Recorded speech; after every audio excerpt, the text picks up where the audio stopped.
요즘 젊은 사람들 가운데 아주 많이 쓰는 그 용어 중에 하나가 진짜라는 용어라고 그래요. 진짜. 혹시 여러분들도 자녀들을 키우면서 젊은 자녀들이 있는 그 자녀들의 입에서 이런 말을 많이 들어보셨는지 모르겠는데, 진짜 맛있다고 그러고, 진짜 멋있다고 그러고, 뭐 또 진짜 그 좋다고, 뭐 이렇게 진짜를 많이 붙인다는 거예요. 실제로 그런가요? 안 그래요?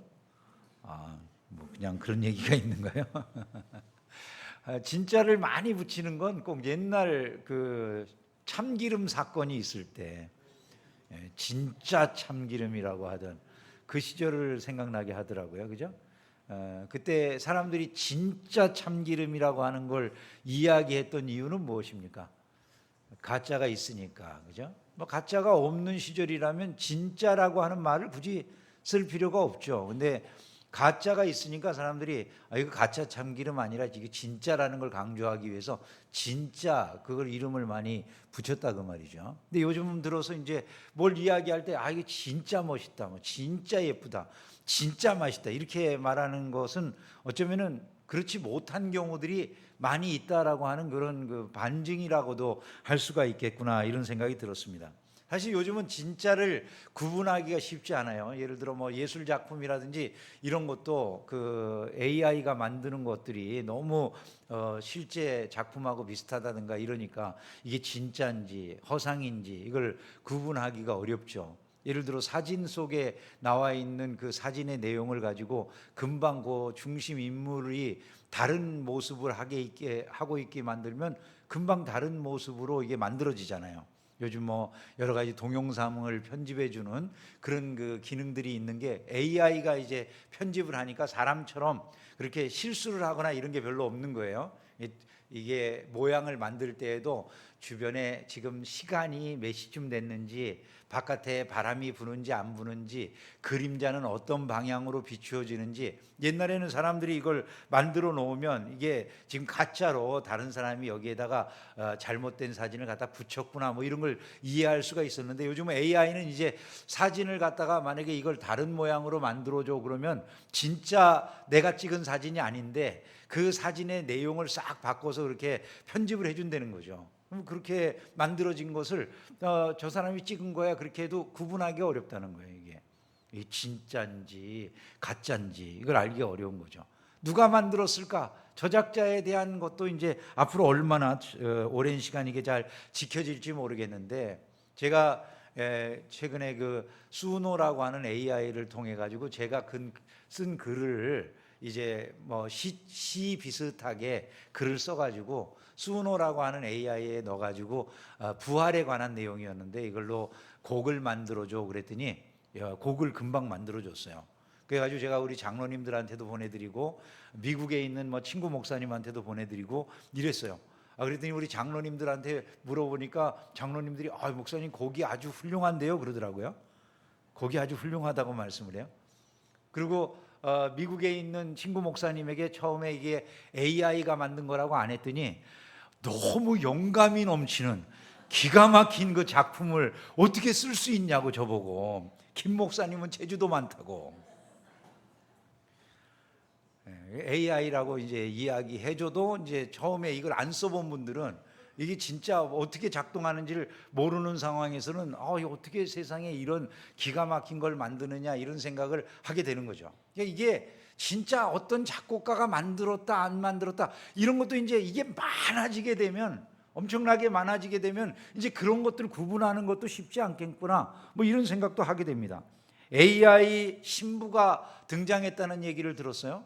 AI 신부는 이렇게 딴딴딴 때 그 신부가 아니고 그 고해성사를 받아주는 신부, AI 신부가 있어가지고 AI 신부에게 들어가서 고해성사를 하는 사람들이 그냥 할만했다고 얘기한다는 거예요. 예? 이제 진짜 신부가 없어도 이제 상관이 없는 세상이 될지도 모르죠. AI 목사는 안 나올까요, 여러분? 앞으로 어쩌면 AI 목사가 나올지도 모르겠다 이런 생각도 들었습니다. 하여간 이런 시대, 뭐가 이게 진짜냐 이게. 그걸 구분하기가 어려워져 가고 있는 그런 시대 한가운데서 우리에게 정말로 필요한 게 뭐냐면 진짜 믿음이 뭐냐, 이거. 하나님이 인정해 주시는 믿음 생활이라는 건 과연 뭐냐, 이걸 우리가 제대로 알 필요가 있다는 것이죠. AI가 아무리 발전을 해도 대체 불가능할 신앙생활이라는 게 있느냐, 이런 걸 우리가 물어봐야 된다는 거예요. 과학이 발전하고 AI가 발전해가지고 우리가 지금까지 경험해 보지 못했던 새로운 세대로 지금 막 모든 것이 바뀌어가고 있는 이때에 우리의 신앙생활의 모습은 과연 어떠해야 되느냐, 이걸 우리가 고민해야 될 때가 되었다는 것이죠. 본문에 지금 나와 있는 이 엘리야 시대의 상황이 그래요.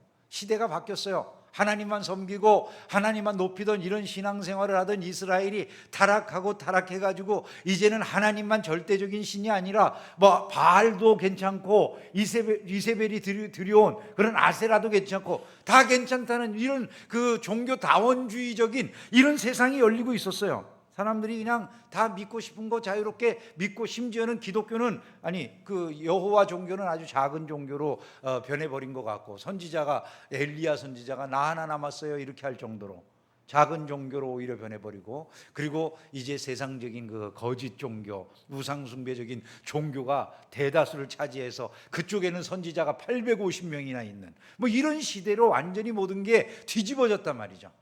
자, 이런 시대가 되었을 때에 엘리야의 모습이라고 하는 건 그 상황에도 믿음을 지키고 결국 하나님이 그를 인정해 주시고 모든 것을 뒤바꾸는 그런 한 단초로 그를 사용하시는 모습을 볼 수가 있잖아요. 그래서 그 믿음이라는 걸 이 엘리야를 통해서 오늘날과 같이 이렇게 모든 게 바뀌고 믿음도 흔들리고 하는 이런 시대에 우리는 어떤 믿음을 지켜나가야 되느냐, 이걸 좀 본으로 삼아야 되지 않겠나, 그런 생각이 든다는 것이죠. 엘리야의 믿음은 도대체 어떤 믿음입니까? 첫째로 그는 세상이 다 변해도 믿음의 정신을 잃어버리지 않는 사람이다, 이렇게 말을 할 수 있어요. 세상이 다 바뀌는데 믿음의 정신이 변하지 않는 사람, 그가 바로 엘리야라는 거예요.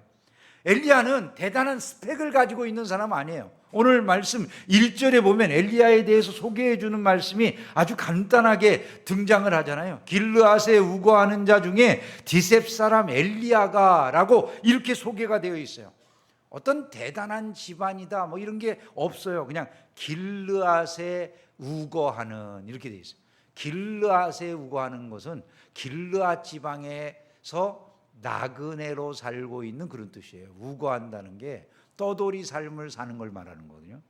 길르앗에서 나그네처럼 살아가고 있는 디셉 사람, 그 말 자체는 이제 잘 알려지지 않은, 그렇게 유명하지 않은 저 촌동네에, 뭐 별로 그렇게 유명하지 않은 그 변두리 동네에 살고 있는 그런 엘리야다, 이렇게 말한 거예요.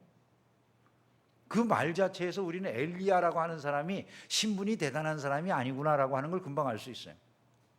근데 그런 엘리야가 가장 놀랍게 쓰임받는 선지자가 등장한 그 시대에 가장 위대한 선지자 중에 한 사람으로서 이스라엘 역사 속에 강력한 영향을 미쳐나간다는 것이죠. 그에게 있어서 특징적인 건 하나밖에 없는 거예요. 엘리야라고 하는 이름, 그 이름 하나예요. 그 이름 하나가 의미하는 게 뭡니까? 엘리야, 나의 하나님은 여호와다, 이런 얘기입니다.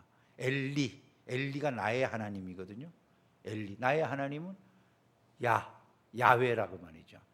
여호와 하나님, 여호와가 나의 하나님이십니다, 이런 고백이에요. 그 이름이. 아무런 스펙이 없는데 대단하게 집안이 뛰어난 사람도 아니고 알려진 유명인사도 아니고 어마어마하게 공을 세웠던 이전에 뭘 가지고 있는 그런 사람도 아닌데 그저 단순하게 이 사람이 가지고 있는 그 정보 중에서 유일한 거 하나, 신앙적인 정보 중에 하나는 딱 하나밖에 없는 거예요. 나의 하나님은 여호와십니다. 근데 그 사람을 하나님이 쓰시는 거예요. 여러분, 하나님이 무엇을 기준으로 사람을 쓰실까? 우리가 성경을 통해서 알 수 있게 되는 게 바로 그겁니다. 하나님은 어떤 세상적으로 대단한 사람을 쓰시는 게 아니라 믿음의 정신을 가지고 있는 그런 사람을 쓰신다는 거예요. 교회 안에서 세상적인 뭐 대단한 지위다 이런 것들이 별로 중요하지 않은 이유가 바로 거기에 있어요. 내가 세상에서 뭐 재벌 회장입니다. 뭐 세상에서 내가 뭐 어떤 공부를 했습니다. 내가 세상에서 얼마만한 뭐 유명 인사입니다. 인기가 있는 사람입니다. 이런 게 교회에서는 별로 중요한 일이 아닙니다. 왜냐하면 하나님께서 쓰시는 그 사람은 그런 것을 기준으로 하지 않으시기 때문에. 바울 사도는 이것을 알기 때문에 이렇게 말하는 것을 우리가 너무나 잘 알고 있잖아요. 너희들을 봐라. 부르심을 받은 너희들의 모습이 어떠한가. 육체를 따라서 지혜로운 사람도 별로 많지 않잖아. 능한 사람 없잖아. 문벌 좋은 사람이 누가 있니? 이렇게 물어보잖아요. 우리가 그렇게 대단하지 않은데 하나님이 쓰시는구나. 그걸 우리가 알 수 있는 거예요. 세상에서 기업에서 어떤 사람을 채용한다면 분명히 이 세상적인 기준을 따라서 이 사람은 어떤 대학 나왔어요. 뭐 스카이 나왔어요. 아니 어느 훌륭한 대학을 나왔어요. 외국에서 어떤 대학 나왔어요. 뭐 이런 걸 기준으로 하겠죠. 그런 것이 중요한데 하나님이 사람을 쓰실 때는 그런 걸 중심으로 쓰시는 게 아니라는 거예요. 아무것도 없어도 스카이 정신을 가지고 있어야 돼요. 스카이 정신이라고 하는 것은요, 종의 정신이에요. 서번트로서의 정신이에요. 하나님 나라의 의를 추구하는 그런 정신이에요. 하나님의 말씀이면 뭐든지 아멘하고 예스하는 그런 정신이 스카이 정신이에요. 여러분, 이런 정신을 가진 믿음의 사람들로 무장되기를 주님의 이름으로 축원합니다. 하나님이 실제로 하나님께 쓰임받았던 대표적인 인물 가운데 미국의 대통령 링컨이라고 하는 인물, 아주 그 인물을 보면 진짜 무스펙이죠. 뭐 스펙이라고 할 게 아무것도 없어. 정식 공부한 게 1년 받은 그 공부가 자기가 정규 학교를 다닌 유일한 기간이었어요. 그럼에도 불구하고 그 무스펙의 이 링컨이 세상적으로 뭐 부모의 배경이 있는 것도 아니고 가난한 그런 켄터키 저 시골 마을 출신이었던 이 링컨이 하던 일들도 전부 다 농사일에 뭐 밭대기에 뭐 여러 가지 소몰이하고 굳은 수송공에 목수에 뭐 이런 온갖 세상에 그냥 잡다한 일들, 이런 것밖에는 별로 해보지 못하던 그 사람이 공부 열심히 해가지고 성경 말씀 하나 읽은 그걸 바탕으로 해서 자기가 최선을 다해서 노력하고 공부해가지고 변호사 시험에 합격을 하고 정치계에 나가더니 그 정치계에서 마침내 대통령의 자리에 오른 거예요. 대통령 오르기까지 그냥 쉽게 됐습니까? 우리가 너무나 잘 알지만 8번씩이나 자기가 이 무슨 뭐 의원 선거라든지 상원의원 선거라든지 뭐 이런 데 나가 계속 떨어졌다고 그러잖아요.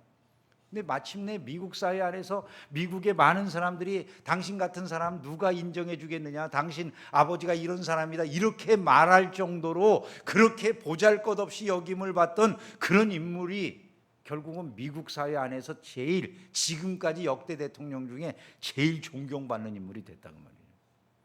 무스펙인데 그게 하나님이 쓰시는 사람. 그에 대해서 우리가 알 수 있는 건 무엇입니까? 무릎 꿇고 기도하던 것. 하나님의 말씀대로 이 사람들에게 차별이 없다고 노예 해방을 시킨 것, 이런 것들이잖아요, 여러분. 그 모든 정신들은 다 어디서 나온 것입니까? 말씀으로부터 나온 줄로 믿습니다. 그것이 바로 하나님의 뜻대로 살아가려고 하는 사람, 그 하나님의 정신을 가지고 있는, 믿음의 정신을 가지고 있는 그것이 쓰임받는 길이 되었다라는 거예요. 두 번째로 우리가 이 엘리야를 통해서 확인하게 되는 것은 이 엘리야는 정체성이 분명한 사람이라는 거예요. 하나님이 쓰시는 믿음의 사람이라는 게 이 정체성이 분명한 사람이라는 거죠. 한 문장 속에 그의 정체성이 다 드러나 있어요. 열왕기상 17장 1절 말씀, 아까 우리가 본 거기, 내가 섬기는 이스라엘의 하나님 여호와께서 살아계심을 두고 맹세한다. 이 속에 이 엘리야의 모든 정체가 다 드러나 있어요. 그 속에 어떤 정체성이 드러나 있습니까? 먼저 이런 정체성이 드러나요. 나는 살아계신 하나님을 믿는 사람입니다, 그거죠. 나는 살아계신 하나님을 믿는 사람입니다. 여러분 생각을 해보시면 이게 뭐 대단한가 그렇게 생각할 수 있지만은 그 당시에 하나님은 이미 아무런 역사도 안 하는 것처럼, 마치 하나님이 죽기라도 한 것처럼 그렇게 신앙을 버리고 다 우상숭배로 사람들이 떠나가던 때라는 거예요. 그런데 나는 하나님이 살아계시다라는 사실을 조금의 의심도 없이 믿는 사람입니다, 그렇게 표현했다는 거예요. 여러분 지금 뭐 요즘 세상이 어떻습니까? 과학만능주의, 사람들이 과학이 발달하고 뭐 AI가 발달하고 그러니까 사람들 속에 세상에서 들려지는 많은 이야기들이 있잖아요. 사람들이 이야기를 합니다. 야, 과학이 발달했는데 지금도 사람이 하나님이 지으셨다는 이런 말을 믿냐? 아니, 저 보잘것없는 아메바가 점점 진화해가지고 사람이 된 거야. 여러 짐승들이 있는데 그 중에 어떤 짐승군이 그렇게 뛰어나져가지고 다른 짐승들 위에 올라선 것에 불과한 거야. 이렇게 가르치면 사람들이 의심하죠. 이제 슬슬 성경에 나와 있는 말씀도 의심해요. 그래, 진짜 이런 과학적인 이야기들을 부정할 수 있을까? 이렇게 생각을 해요. 여러분, 세상 모든 사람들이 그렇게 될 때 내 믿음이 굳건하게 서서 나는 살아계신 하나님을 믿습니다, 이것이 여러분들의 신앙입니까? 나는 그 살아계신 하나님의 말씀을 믿습니다, 이게 여러분의 신앙입니까? 아니면 끊임없이 하나님이 살아계실까? 아니, 그 하나님의 말씀이라고 하는 건 믿을 만한 것인가? 그냥 세상을 따라서 이리저리 움직이는 그런 신앙을 갖고 있습니까? 여러분이 가지고 계신 신앙이 어떤 것입니까? 여러분, 이런 것들을 한번 생각을 해보세요. 지금 이 시대에도 사람들이 흔들리듯이 그 시대에도 사람들은 흔들리고 있었던 것이죠. 여호와가 과연 역사하고 있는가? 그 여호와가 살아계신다라고 말할 수 있는가? 우리에게 지금 이 민족 가운데 하나님이 의미가 있는가? 이런 생각들을 사람들이 하면서 대세를 따라가는 거예요. 850명이 믿는 그 신앙으로 나아가는 거예요. 세상이 다 그렇게 변화되니까 나도 그 길로 신앙이 변질되는 거예요. 근데 그 시대 한가운데서 엘리야는 세상 사람들이 다 바뀌어서 850대 1이 될 만큼 그렇게 불리해지는 것 같은 상황에서도 나에게 그 하나님은 살아계신 하나님이십니다. 변하지 않는 거예요. 그 하나님에 대해서 이스라엘의 하나님이라고 고백하잖아요. 이스라엘의 하나님, 이스라엘의 하나님 여호와, 이렇게 고백해요. 이스라엘의 하나님이라고 하는 것은 무슨 말입니까? 역사 속에서 우리를 다스리시고 지금까지 여기에 이르기까지 우리를 이끌어 오신 하나님이다, 그런 얘기죠. 이스라엘 백성들이 존재하게 하시고 이스라엘 백성들을 여기까지 이끌어 주신 역사의 하나님, 이런 그 역사적인 신앙을 나는 분명하게 붙잡고 믿는다는 거예요. 역사를 주관하시고 우리의 삶의 현장 속에 오셔서 역사하시는 그 하나님. 여러분, 오늘 여러분들이 여러분의 삶의 현장 속에 주님이 역사하고 계신다는 믿음을 가지고 계십니까?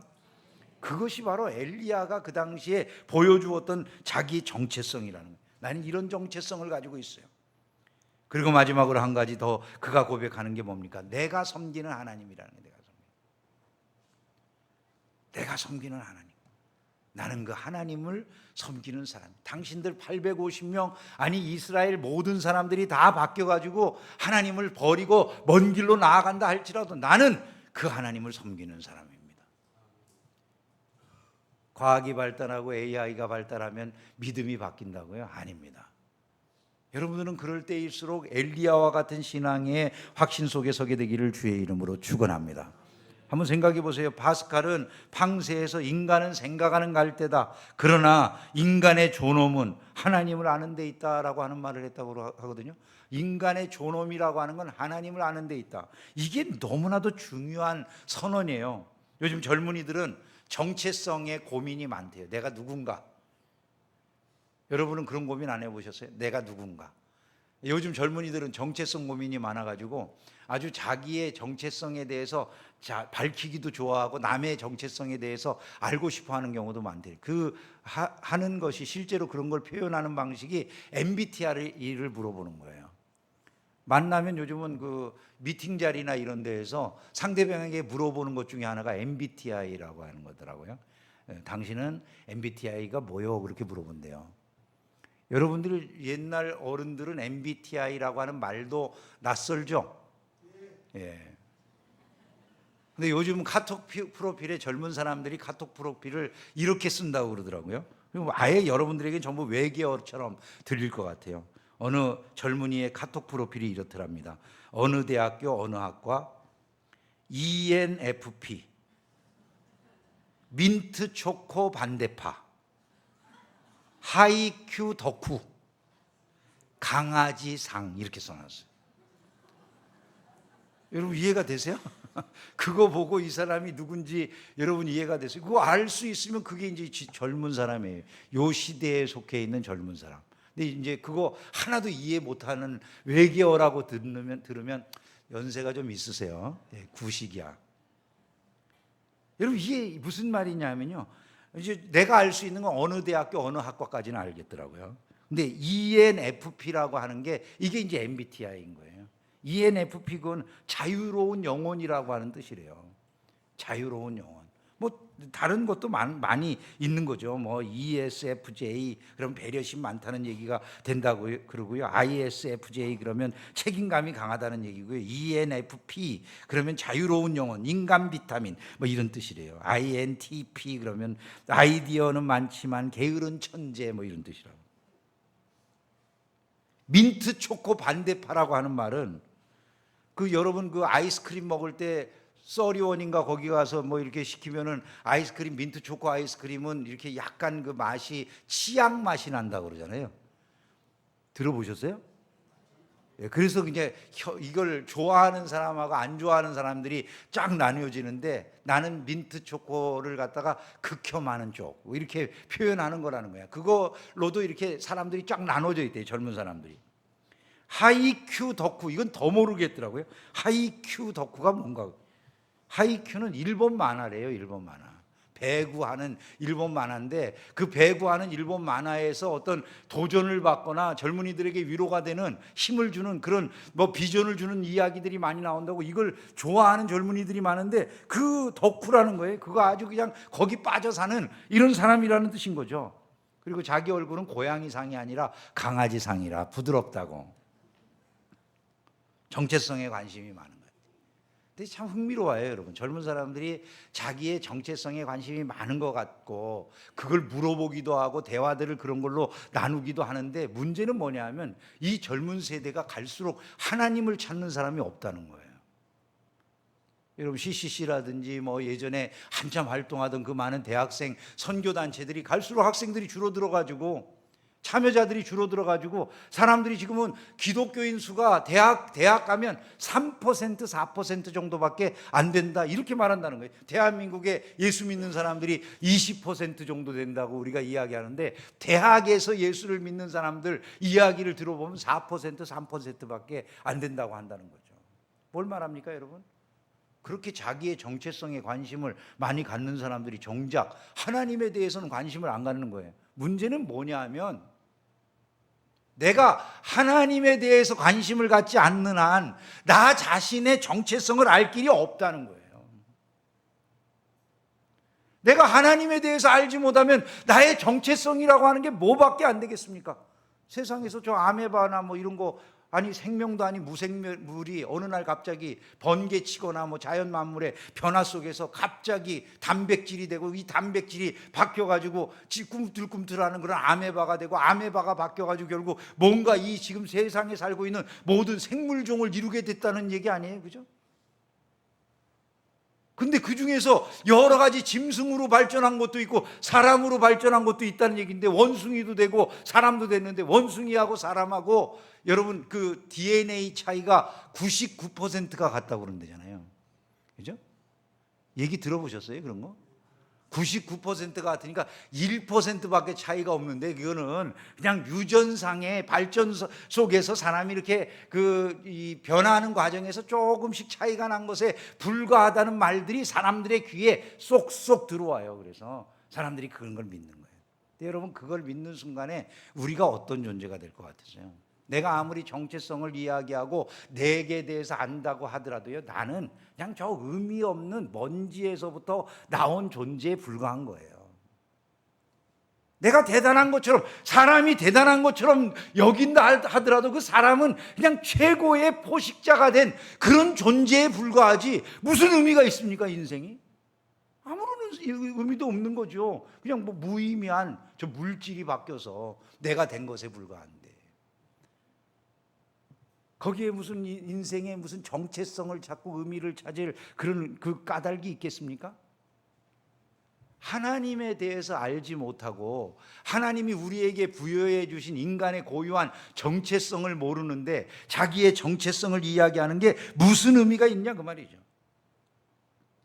우리 인간이 왜 살아야 되며 무슨 의미가 있는지, 생이 왜 가치가 있는지, 저 동물하고 나는 왜 비교가 돼야 되는지, 저 원숭이하고 내가 99% 유전자가 같다는데 그럼에도 불구하고 그 원숭이와 다른 존귀함이 내게 왜 있어야 되는지, 이런 것들을 질문하려고 한다면 하나님을 알지 못하고는 도무지 대답을 해줄 수 있는 것이 없다, 그 말이에요.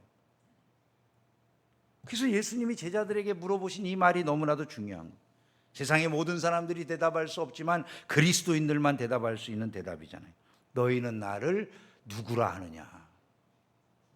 너희는 나를 누구라 하느냐? 세상 사람들이 나를 뭐라고 하든지 간에 그것과 상관없이 너희는 나를 누구라 하느냐? 여러분들은 그리스도에 대해서 어떤 고백을 하십니까? 주는 그리스도시요 살아계신 하나님의 아들이십니다. 여러분, 이게요, 우리의 삶을 세상의 모든 사람들하고 구별하게 만들어주는 GPS와 같은 거예요. 그게 내 위치를 말해주는 거란 말이죠. 모든 것과 구별되어지는 나의 존귀함을, 내 의미를 발견하게 해주는 거예요. 그걸 아는 사람들만이 이런 고백을 할 거 아니겠어요? 당신은 누구입니까? 당신의 정체성은 뭡니까? 할 때 나는 하나님의 자녀입니다. 나는 하나님을 예배하는 예배자입니다. 아까 찬양했잖아요. 그런 사실들을 고백할 수 있는 사람들이 되는 것, 영적 정체성을 모르는 한 전혀 할 수 없는 일들이다. 이것을 우리는 알아야 되는 것이죠. AI가 모든 사람들을 분석해서 성격을 진단하고 검색 기록을 따라서 데이터를 따라서 내가 어떤 존재인지를 말해주는 것 같지만 그건 진정한 나를 결코 밝혀내지 못해요. 왜? 내 영적인 세계를 그게 알아낼 수가 없기 때문에. 그러므로 그 영적 정체성을 지켰던 엘리야와 같이 하나님의 사람으로서의 영적 정체성을 이 AI 시대에 더 뚜렷하게 지켜나가는 신자들이 되기를 주님의 이름으로 축원합니다. 세 번째로 우리가 이 엘리야와 같이 하나님께서 인정하시는 그런 믿음의 사람이 되려고 한다면요, 세상과 타협하지 않는 용기를 가지셔야 돼요. 이 엘리야 시대에는 종교다원주의가 나와가지고 다 하나님을 부정하고 바알 종교로, 아세라 종교로 가는데 엘리야 선지자는 뭐라고 말합니까? 여호와가 하나님이면 그를 따르고 바알이 하나님이면 그를 따라라. 나는 하나님만 따르겠다는 거잖아요. 여호수아도 동일한 고백을 하지 않습니까? 하나님을 따를 것이냐 아니냐를 너희들이 결정해라. 나와 내 집은 오직 여호와만 섬기겠다. 이렇게 고백하잖아요. 동일한 믿음의 사람들이 시대가 바뀌어도 늘 동일한 신앙 고백을 한다는 거예요. 오늘날 우리도 마찬가지죠. 세상이 바뀌어서 세상의 디지털 시대 한가운데서 우리가 신앙을 지켜나가는 게 점점 어렵다는 이야기들을 하거든요. 어떤 청년들이 그러더라고요. SNS에다가 믿음 생활한다는 걸 밝히기가 어렵다는 거예요. 자기가 SNS 같은 거 쫙 뒤져보잖아요. 사람들이 카톡 프로필도 보고 뭐 여러 가지 페이스북이나 이런 것도 사람들이 살펴보고 친구들이 들어와서 보고 그러는데 거기다가 내 믿음의 정체성을 밝히기가 너무 어렵다는 거예요. 왜? 직장의 동료들이라든지 이런 사람들이 혹시 보고 너 예수를 믿냐? 그러면서 오히려 그것 때문에 나를 왕따시킬까 봐 걱정이 돼서. 그래서 요즘 만약에 젊은이들 가운데 나 예수를 믿어요라고 막 SNS에도 자유롭게 올리고 다른 사람들에게도 나 어디서든지 나 예수 믿는 사람입니다 이렇게 말할 수 있는 젊은이들이 있다면 그 젊은이들은 믿음 생활을 대단히 용기 있게 하는 사람이에요.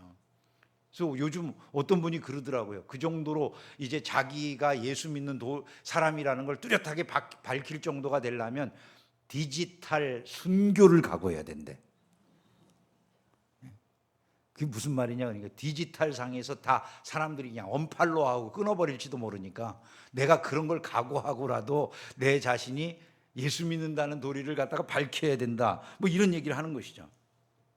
최근에 젊은이들 가운데 용감하게 그래도 믿음을 밝히는 이런 젊은이들이 있어요. 뭐 최근 가수로 성공한 그 이찬혁인가 하는 그 젊은이도 보니까 그 노래 가사에 막 대중가요 노래인데 할렐루야도 나오고 뭐 각 가사 중에 God mercy on this ground니 뭐 이런 그 하나님의 그 긍휼하심이 이 지상에 뭐 이런 식으로 많은 그 신앙 고백적인 가사들이 막 담겨져 있고 뭐 장래에 관련된 무슨 그 노래도 있더라고요. 장래 의식?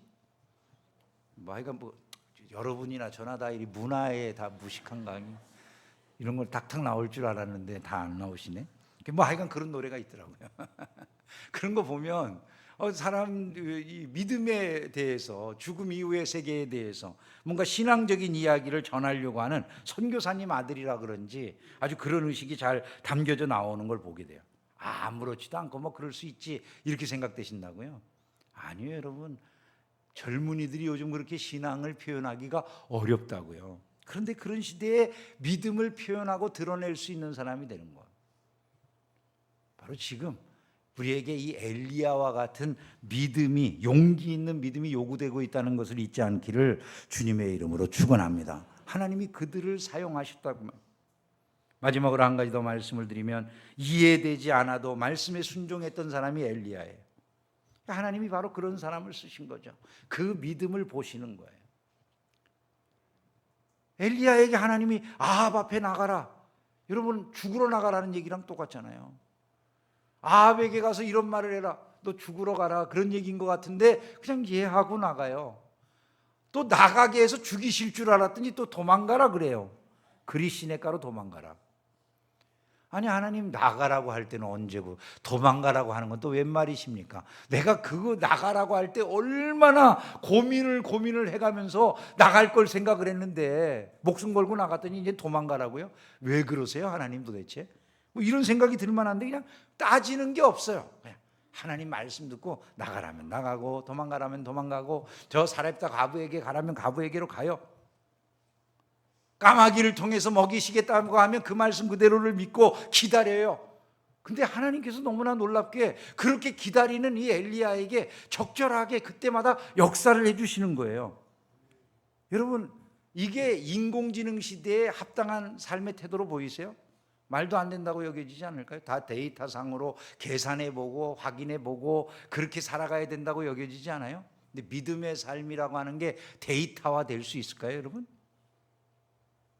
AI가 과연 우리가 속으로 울면서 주님을 사랑해서 찬양하는 그 모습을 보면서 AI가 그래 저렇게 마음 겉으로 울고 있지만 저 마음은 굉장히 주님을 향한 사랑과 기쁨으로 가득 차 있구나, 이런 것들을 이해할 수 있을까요? 이런 것들이 AI라고 하는 인공지능으로는 이해될 수가 없는 것들이죠.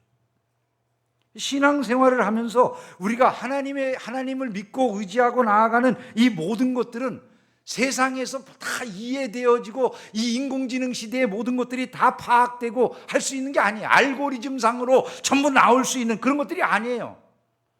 보면서 사람들은 저거 어리석은 일을 하는 것 같은데, 저렇게 하면 저 데이터에 맞지 않는 짓인데, 이렇게 생각하겠죠. 그러나 여러분, 하나님의 백성들이 살아왔던 지난날의 삶을 보세요. 믿음의 삶은 상식적이지 않았던 걸 볼 수가 있어요. 갈 바를 알지 못하고 아브라함은 나간 줄로 믿습니다. 그리고 그것의 결과물을 거두게 된 것이 바로 믿음의 사람들의 모습이었다는 것이죠. 오늘을 살아가면서 저와 여러분들은 바로 이와 같은 믿음의 사람들로 서야 되는 것입니다. 왜냐하면 그들을 하나님이 사용하시기 때문이라는 것이죠. 엘리야 시대 신앙의 정신이 오늘을 살아가는 우리들에게는 어떤 의미가 있을까? 한번 생각을 해보세요. AI가 결코 흉내낼 수 없는 것들은 너무나도 많이 있죠. 여러분들이 AI는 패턴을 학습해가지고 말해주는 거잖아요. 대화를 꼭 사람처럼 해요. 야, 연애 편지 하나만 써줘봐. 내가 애인한테 보낼 텐데 멋진 연애 편지 하나 써줘. 그러면은 AI가 아주 감동적인 연애 편지를 써주겠죠. 그죠? 안 써보셨어요? 저도 연애 편지는 안 써봤어요. 그냥. 근데 AI에게 부탁하면 동화도 써주고 다 써주니까 네가 멋진 시를 써줘 그래도 써줘요. 연인을 감동시킬 만한 시를 써줘 그러면 그렇게 써줍니다. 그럼 그렇게 써준 그걸 갖다가 연인에게 보내요. AI가 보낸 글이에요. 연인이 보고 감동을 할 수 있어요. 그러면 그 감동을 준 AI는 이 연인에게 그 마음이 있을까요? 내가 당신을 사랑합니다. 당신은 아름답습니다. 당신은 뭐 이 세상에 무엇보다도 고귀합니다. 막 이렇게 써서 이게 줬어요. 그러면 이 AI의 그 글에는 마음이 담겨 있어요? 없어요? 없는 거죠. 데이터상으로 요 다음 단어는 이게 나와야 돼. 데이터상으로 요 다음 단어는 이거 나가야 돼. 그거 조사해 가지고 그냥 그 다음 단어를 연결해 놓은 것들에 불과한 데이터의 총합체인 거예요. 이것들은요. 마음이 담길 수가 없다는 것이죠. 오직 사람만이 그 글을 쓴 그대로 내가 그 사람에게 그 고백을 할 수 있고 그 마음을 전할 수가 있는 거라는 거예요. 그건 어떠한 기계가 아무리 발전을 해도 절대로 해낼 수 없는 거다 그 말이죠. 신앙생활이 그래요. 믿음 생활을 한다 그러는데 이제 말로만 하고 뭐 적당하게 표현만 하는 이런 거는 AI도 다 해. 여러분 우리의 신앙생활이 그런 식으로 머물게 된다면 어쩌면 AI 시대에 이런 소리를 들어야 될지도 몰라요. AI도 만도 못한 놈. 어떨 것 같으세요, 여러분? 사람이 사람답게 된다는 게 오히려 더 분명해지고 있는 것 같지 않으세요? 마음과 행동이 일치하는 이런 모습으로, 즉 세상이 경험해 보지 못한 사랑의 전달자, 믿음의 행위를 드러내는 사람, 이런 사람들로서의 삶을 살아가는 것, 그것만이 의미를 갖고 가치를 갖는 이런 시대가 되었다는 것을 우리는 기억을 해야 되는 것이죠. AI 시대에 여러분은 어떤 믿음으로 세상에 반응하실 것입니까? 찬송가 512장의 작사가였던 윌리엄 패더스톤이라고 하는 분의 이 고백은 너무나도 아름다워요. 이분은 혀암 말기 판정을 받았는데요, 혀를 잘라내야 되는 수술을 하게 됐어요. 이 사람에게 혀를 잘라내기 전에 당신이 세상에 남기고 싶은 마지막 말은 무엇입니까? 라고 물어봤대요. 근데 이 사람이 남긴 그 글이 찬송가 512장인 거예요. 내 주 대신 주를 참 사랑하고 곧 그에게 죄를 다 고하리라. 큰 은혜를 주신 내 예수시니 이전보다 더 사랑합니다. 여러분이 이 세상에 남기고 싶은 마지막 말씀들은 무엇일 것 같으세요? 참 신앙의 고백이 저와 여러분 안에 가득하게 되기를 주님의 이름으로 축원합니다.